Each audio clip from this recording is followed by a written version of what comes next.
Alright, what we've been fishing so far in these stake beds, you can see there are still some fish in there, but they're not biting that much. We can get a few to chase. This is a pretty large bed, but when they start thinning out, it's just time to move spots. So we pulled, I think, 11 or 12 out of here. I'm gonna zoom out. There's still some good fish in there.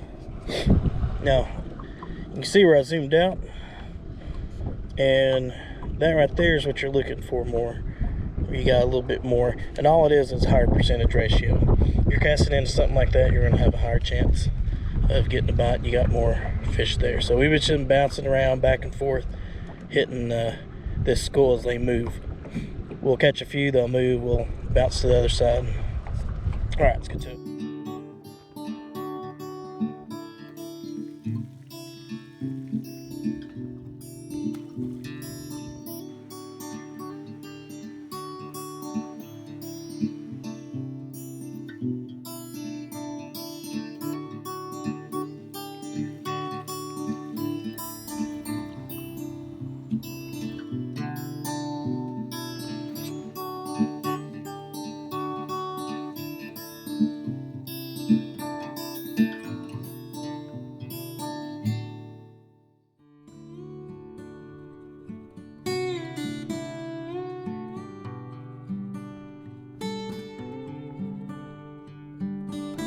Hey guys, welcome back to In It for the Limit Fishing. In this episode, I take Mom out to catch some crappie for some dinner, and the focus of this trip really isn't to make a video or anything. The focus was just to do some grocery shopping out on the water, which is what we accomplished. It was just a fun day on the water. I will put in here on the front end, which you've probably already seen, is how those crappie will stage on stake beds sometimes and how they'll move from one side to the other. Another thing that we'll look at in this episode is some bluegill in some trees. Sometimes they're kind of hard to tell apart. Usually they're smaller marks, but when in doubt, just drop down on them and you can usually tell by the difference in the bite. Bluegill will peck at a bait, whereas crappie will eat. They will thump your bait.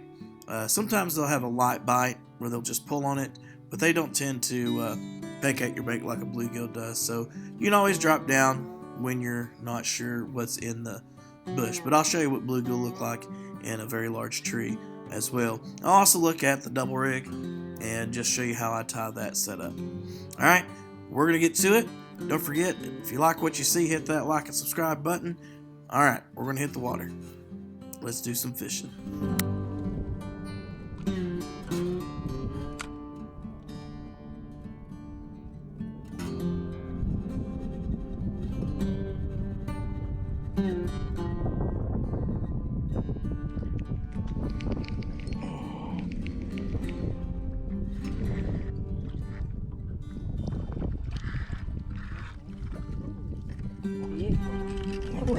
Oh wow! Here we go. Ooh, I So like he's that. probably Awesome. 11 or 12. I bet it's 13. Nah, probably not.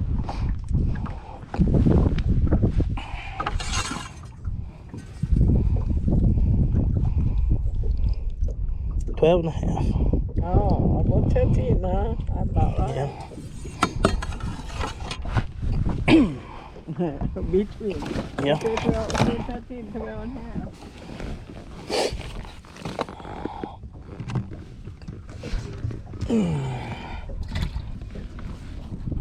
Watch him come right to me.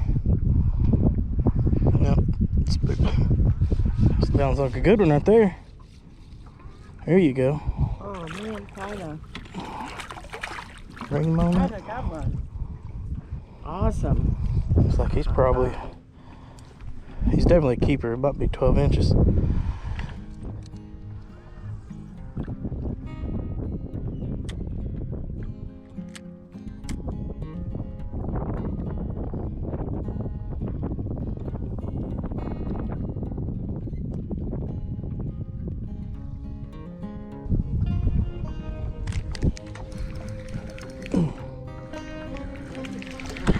That I think will keep. I think so. Might be. Yep, 11.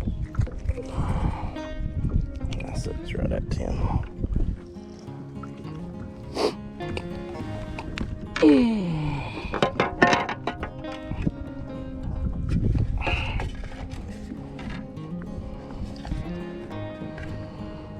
Yep. 11? No, he's right at 10. 10 mark. It's right over. You can throw it in there. Right here, I got it. It's alright. Oh, we've got 9 total, but I don't know how many's in the bucket.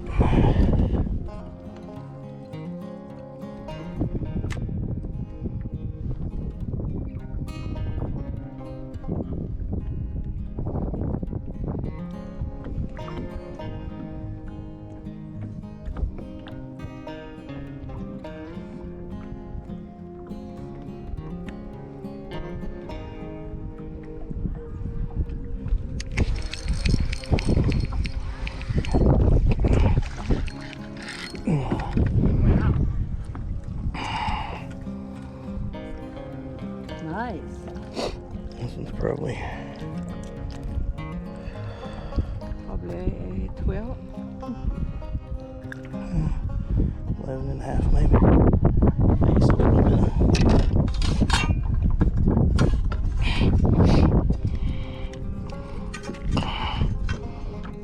12, you're right. 12 on the money. All right. On the spot.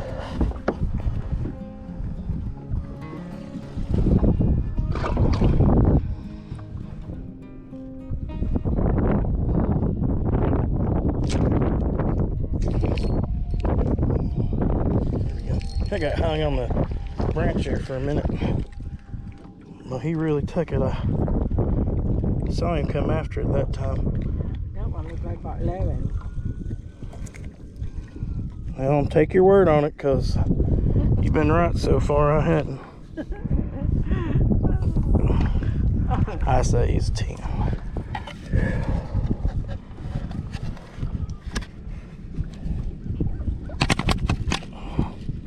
Quit it.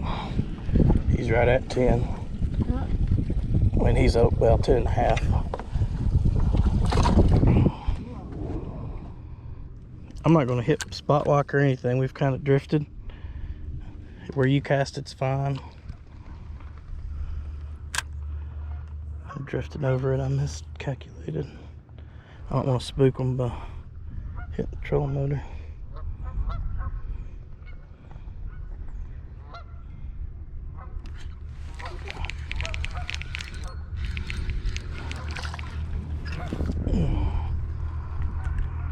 Pretty good size.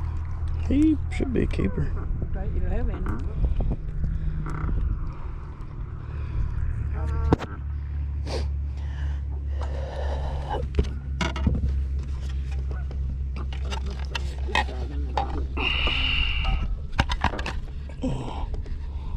$10. Oh. Right at 10. But 10 will keep. We might end up spinning because of the wind. But I'll just readjust us if we do. Just cast that way.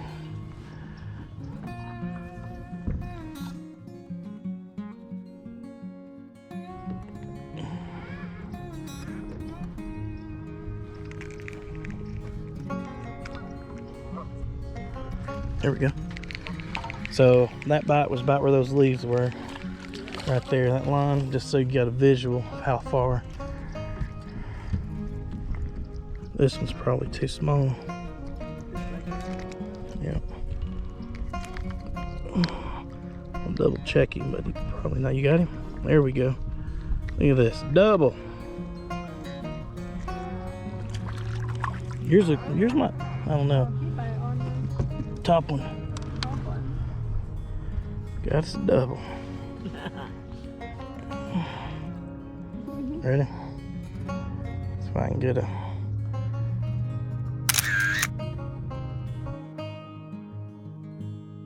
I'm gonna measure mine, then I'll measure yours. Mine, I'm pretty sure, is too small. These look small too. 9 inches. Pretty small too. Yours was bigger than mine. Still might be too small, but yeah. But I like to check anyways, just to see. Yeah. 9. Same size. There's the same size. I thought yours was bigger than mine. Alright, guys. So the double rig that I use about 90-95% of the time consists of 2 major knots. The first knot's what I call T-knot. And I actually got this knot from Shannon. I don't know where he got it from. But you pull your line all the way in through a tag, and it's going to be a loop knot. Now, a lot of times I'll use a polymer knot, but for crappie fishing with these jigs, I like to use 2 loop knots for this rig. And so I just turn it, make a little loop like this, make a little loop, then I pull and pinch these right here, and I'm going to twist this line about 7 times. So it's 1, 2, 3, 4, 5, 6, 7. And now all you're doing is that little hole you have there, you're going to run your jig through it and let go. And you want to, on this knot, you do want to lube. Right here I just spit on it, and otherwise it'll burn your line. And I'll try to set about that much distance from the line. When you pull tight, you can see you've got, it's like a little T, but it'll hold it off your line just a little bit. See how it holds off your line a little bit? That's why I like to use it for that top knot. Now this bottom knot is just a simple loop knot, and this one I got from Richard Jean, because it's the easiest loop knot I've ever seen. I just judged my distance here, and I know I got a lot of wasted line there, but it's just easier for me to adjust it later. And I'll leave a little bit of extra in case I break off on that bottom one. I can just retie it, don't have to retie both. But this knot's very simple. Again, I got this from Richard Jean. Just take 2 fingers, wrap it around, and then you just bring it through that loop 3 times. 1, 2, and 3. Now, I like to take the eye and hook it. I hook the eye right here, and what that does is it helps me to control the distance of the knot. Put my thumb on it and then pull down. Then when I get about as far as I want on the loop, I pull it off and cinch it. Now these aren't strong knots, but they're a purpose knot because it'll keep it floating. I was cutting my tag end off here. Oh, with my teeth. Dennis tells me not to do that, but do it anyways. Been doing it for years. And so when you get them both hanging in the water, they'll hang straight. Makes a big difference on presentation. Then on this top jig, I just put a Bobby Garland. Today I'm using a Mojo Glow, and on the bottom throw on a minnow. And I fish that a couple different ways. We'll swing it out, we'll vertical jig it. I'll usually don't swim it too much. Sometimes I might swim it along the bottom a little bit. Sometimes I use it as a drop shot. I'll let this bottom one hit the ground and just let this top one kind of bounce, and I'll bounce it with my finger. So use it. You can do a lot of different things with it, which is why I like it. All right, let's go to fishing. We might get out of here but it helps to know that these fish are up in these shallow water stake beds. I didn't think they'd be this shallow. We got a lot of things we can try. I'm gonna go back through and, oh, look at there. Oh, stripe. That's what I was afraid of. Yep.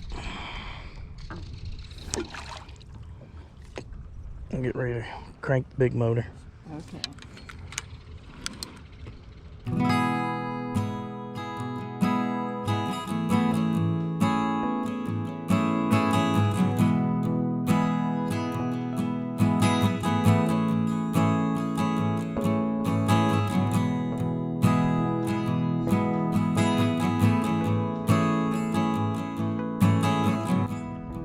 Alright, so we have a big tree here, and the difference between crappie and bluegill, how these are scattered out in here. these are getting lots of bluegill bites. And I'll show you just to prove it. I put on a slip bobber. I'm gonna drop down. I'm gonna have to get a minute real quick.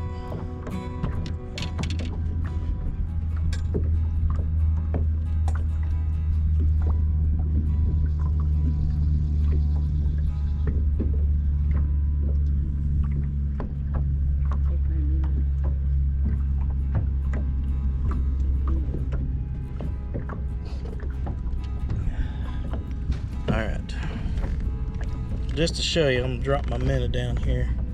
You can watch it drop. See it coming down right here? Got it on slip bobber.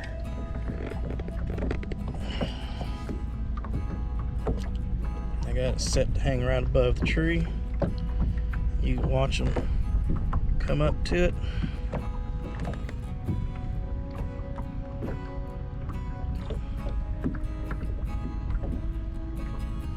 So that looks like it's a couple of them. Look like one big one. It's a couple of them.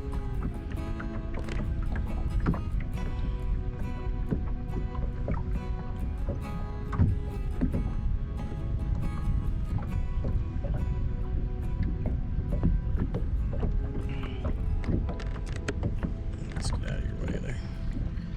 Kind of drifted on me. Right, so these trees in deeper water. Sometimes, I mean, we'd get crappie off them all the time, but these really eat up. They're full of bluegill. We've got a little crappie, but this is just proof showing it. It is full bluegill. And here's what bluegill look like on the scope in a tree.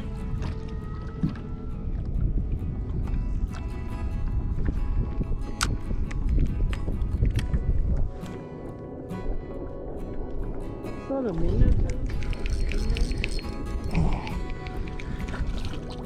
Oh, that's good. Oh, that's a big one. Fish on my bed.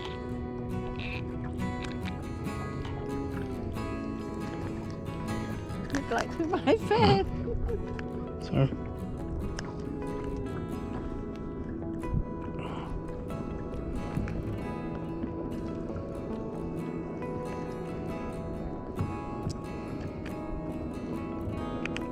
About 13? Might be.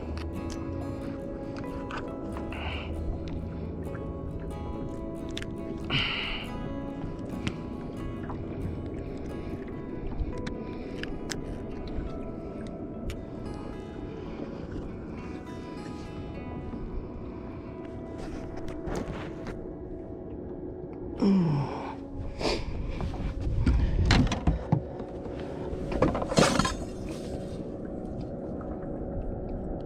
12 and a half.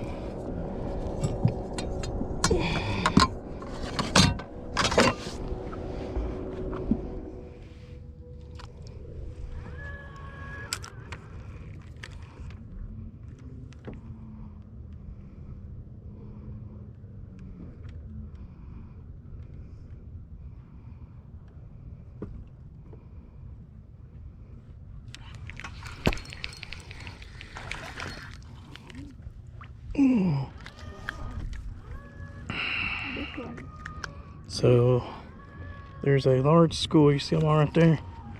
Every time you pull one out, they scatter a little bit, so you got to catch them quick. Nice. 10 and a half.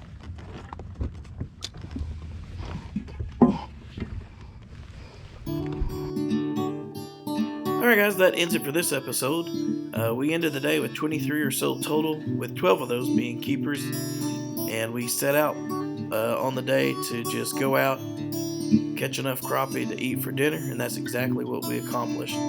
Today wasn't about making a video or anything, it was just about going out and enjoying a day on the water together and just enjoying fishing for what it is. So if you like what you see, guys, just hit that like and subscribe button. Until next time, keep chasing that limit.